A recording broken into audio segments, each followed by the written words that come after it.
Hi friends, जय जगन्नाथ, जय किसान। देखो आज नुआ ब्लॉग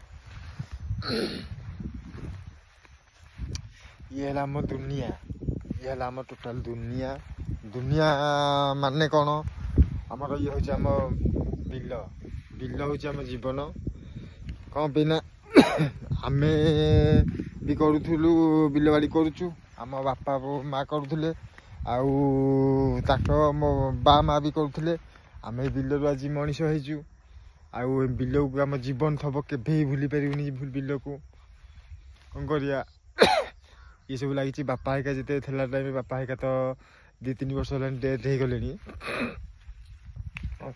6 वर्ष पाखापाखि मरिया बापा को तो छाड़ सी तो जहाँ गलानी गलानी आ कि ना से कथा मन पकई कि लाभ ना। नुआ देखु तो जहाँ बापा हिका था सी अल्प कर 5 मिनट 10 मिनट करुले। आम जहाँ कला सब बड़ आके न कला सी बर्तमान हेनी। एमती सब सोलार दिखाई सब बड़ आकार न कले पोषेबन। बर्तमान गोटे स्टेज आम कौन हो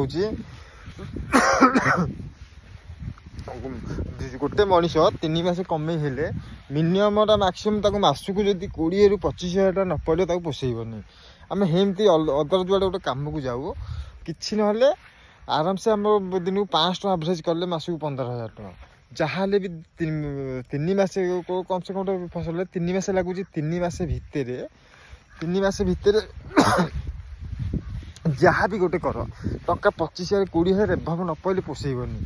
3 मास 70,000 भाग पड़ो एमती सिस्टम बिल हम।